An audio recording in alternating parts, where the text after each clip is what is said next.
Oh, damn, Cecil, hey, man. I've had something I need to get off my chest to you for a little bit. There's this new drug named Compound V. I've been kind of messing with it a little bit, and I think I might have a problem. Well, mate, I'd say you sure as hell do, you soup. No!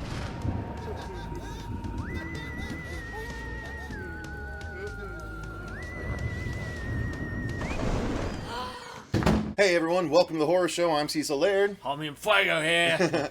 Finally getting around to review the series that we started months ago when we saw a sneak preview of the pilot episode of the Amazon Prime series, The Boys. Yeah. Based on the comic book series created by Garth Ennis and Derek Robertson on art. Exactly. Yeah. And this show was an 8-episode series. Again, we saw episode 1 months ago. So I picked up right with episode 2, and I blew through it so fast. We'll do this review like we do our normal reviews, so starting with our overall thoughts. I blew through it so fast because the quality is so high. I have every comic book. I have the entire series. I got it from Jump because I've been a Garth Ennis fan for a long time. And this not only did it justice, but I feel like it actually improved in some aspects as well. And so I'm ecstatic with the final product and eagerly awaiting the season 2 that has been approved. Oh yes, it's already been renewed as of Comic-Con, so it's happening. I don't look good in hats. So what do you think, Fuego? How did you like it? Oh, it was offensive. It was disgusting at times. I loved it. I really did. I mean, being a Garth Ennis fan from Preacher to this, and even stuff like Crossed and Just a Pilgrim and stuff. I mean, big fan, man. And they did tinker with some things and alter a little bit of mythology, but really, I thought it was for the better, as you said. And I do feel like in some ways they didn't paint the superheroes. And I know you disagreed with me a little bit on this, but I do feel like they gave even the really evil, nasty ones like Homelander and the Deep just a little bit more weight, and then they didn't seem like a complete just black evil whatever. It was a very dark shade of gray, but they made them feel like actual people and actual characters as opposed to caricatures like they sometimes felt like in the comic book. And yeah, second season already being approved. There's so much more that they can still do with this. I loved Huey, Carl Urban. I mean, yeah, everybody was. It's a great ensemble, and it was a hell of a series. It's going to change people's perceptions about superheroes for sure. Absolutely. So let's dive into it. So the story, it centers around the I guess the main character, at least in the first episode, and then it broadens up a bit. But the main character is a guy by the name of Huey, who, it's interesting because the original character Huey in the comic book, the artist Derek Robertson based his look on a much younger Simon Pegg. And so when it came around to cast the series, obviously it's now 15 years after the series actually came out. And so they actually did cast Simon Pegg as Huey's father. So that was a really fun tie-in for anyone that knows that bit of in-depth detail from the comic book series. Nice but little nod and wink. Indeed. So Wee Huey, as he has come to be called later in the series, he has a fiance, and they are very lovey-dovey, and they're in a world where there are superheroes, and specifically a group called the Seven, which is essentially the Justice League, but they're all run, or at least under the umbrella of a company called Vought, and or Vought International it might be, but it's a corporate entity that owns the Seven in this world. And so they're just going about living their lives, and Huey and his fiance are just starting to do preparations for the wedding when all of a sudden tragedy strikes and Huey loses his fiance in a very graphic way. And we're not going to say exactly how, but this all happens in the pilot, so it's not spoiling anything for the series really outside of the hook. And so Huey, suddenly, it turns out the tragedy is caused by one of the Seven, and so Huey is not a fan of that particular superhero or superheroes in general because of the complete disregard for life that they apparently might have. And so he is actually approached by a man played by Carl Urban by the name of Billy Butcher, who wants to get even with superheroes. And he sees Huey as an opportunity to help his means to an end, first off, but then Huey proves to be a bit more resourceful and a bit easier for him to keep around for his purposes. And so it becomes these two sort of building a crew and over the course of the 8 episodes trying to take down some of the superheroes that they run across. That's their goal, or at least trying to formulate a plan as to how to do it.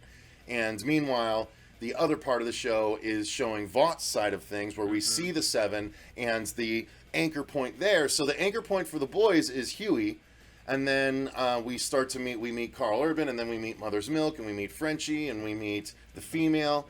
Yep. And then on the other side of things, the focal point is this girl that is a superhero called Starlight.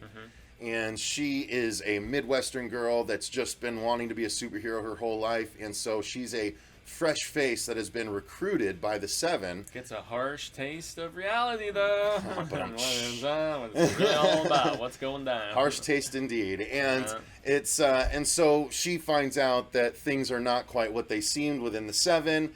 And it's how Vought and the Seven's goals in this world interplay with Huey and the boys' goals in this world. And so it all sort of comes together eventually, but it's such a well done season, and I thought that it was paced brilliantly. Like, there was no lag in this season at all at 8 lean and mean episodes. Yeah, absolutely. So I adored the story and how they told it. Again, I've liked the story since the comics, but they did make some changes. I'm not going to say exactly what those changes are because, some of them can be pretty spoilery. I don't like hats. And so, but I love this story. How about you, Fuego? I really enjoyed how they refashioned this a little bit, and especially with the fact that I felt in some ways gave more of an emphasis upon just corporate conjunctive, like political manipulation and using religion and using different party ties and stuff like that. The episode where it's a few later. It's after. Interestingly enough, after we get Butcher in our first episode, second episode we get Frenchie, third episode we get Mother's Milk, fourth episode we get the female, and so the first half was getting our core team together, and then the second 4 episodes were them really trying to get these efforts together and figure out how they're first and foremost going to get some cohesion together, because there's mention of Mallory, the woman who was previously the head of the team, and everything fell apart without spoiling stuff. And so Butcher has some work to do just to get everybody back on the same page and willing to jump back on board. But once he does, then it's like, okay, how do we go at them this time? What differently are we going to do? And the B story of Starlight being torn between what she's always wanted to be and dreamt of, and her lifelong aspiration of being a hero and saving people and everything, and yet playing the corporate game with Vought and Elizabeth Shue's character. And it's balanced very well, and you surprisingly do grow to feel a little bit bad for even some of our villains in just a few specific scenes. And that's where, even though they're still terrible, absolute turd people, most of them, except for, I'd say, Maeve or Mauve or whatever Queen Maeve. Queen Maeve, yeah, who was like the she's the stand-in for Wonder Woman, essentially, and she even looks so much like Gal Gadot in those recent two appearances of her, or 3, I guess, if you include Justice League as well. But yeah, so aside from her, Deep and A-Train and Homelander especially, they're really flawed, horrible characters. And Homelander was given a lot more menace. He was less slapsticky in this than I felt like we kind of got the vibe in the comic books he was at times. He was genuinely frightening at times too, though, for sure. And that was a point that Lou made to me before I got the chance to finish up the series. He was like, dude, I don't know who that actor is. I thought he looked kind of like Zach Morris, as a cross between, with the hair and everything, as a melding between him, if he was like, half Superman, half Captain America, essentially. But in the scenes where he has the heat vision going, I mean, Brightburn, come on, it was the same sort of thing. We're using the powers to horribly ill and selfish means and stuff. And then they very tastefully explored his backstory, and there are some surprises as we get in the final episode as well, which will keep you interested. And you kind of sympathize a little bit with some of these evil heroes, but then you don't, They always bring it back and remind you that they're pieces of trash. So, but then again, it is anti-heroes that are going after them and using very very vile means to get at. It's like you have to fight fire with fire, and that really epitomizes the series here, I think. So indeed. So the acting, it's great Tremendous. across the board. Really, Yeah. I don't think there's a weak link amongst the group.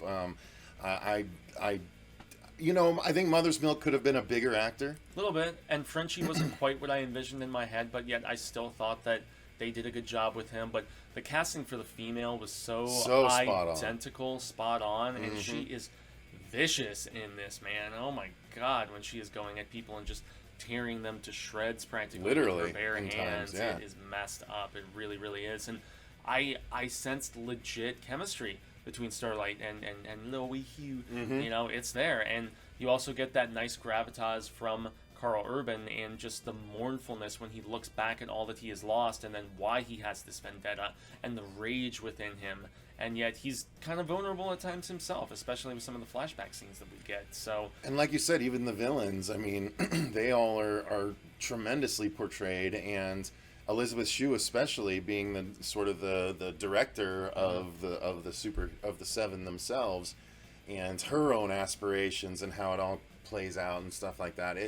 It was just an acting coup, you know what I mean? Like, it was so cool to see how well everyone did. yeah, the Deep has maybe the most fascinating arc to me in some ways with regards to He does, and he where has the most ends up. slapsticky moments at times too. He does. He honestly felt like because one key scene with him in the pilot episode actually involves Homelander in the comic book, and we talked about this during our first review with Luini, and he almost took over some of that goofiness that I feel like some of the other characters, because in the comics, in the first like 6-12 issues, they jump around a lot more amongst different heroes and lower level teams of superheroes and all this. We don't really get this here. They stay very focused on those core 7 peeps and stuff. But yeah, he's Deep has in some ways you kind of start feeling bad for him, and he does give a surprisingly good performance, and he's part of maybe the funniest and most offensive bit in the entire 8 episodes. As me and him were talking before we filmed this an hour or so ago, I couldn't believe this happened. It was so hilarious, and it caught me so off guard. I was like, Jesus, I do not remember. If there was something like that in the comics, I did not remember it at all. Me but neither. I'm pretty sure there wasn't to that degree. To that degree, yeah. Yeah. And effects, though, I guess that's a good segue. Gotta Because the talk fact about that it, yeah. it's bloody and it's racy. Like, the sex is graphic for the most part. I mean, it's not like a porn, but it's very. There's your fair share of nudity, both male and female, and gay and straight sex. I mean, you see a little bit of everything in this, and the violence is like right in your face.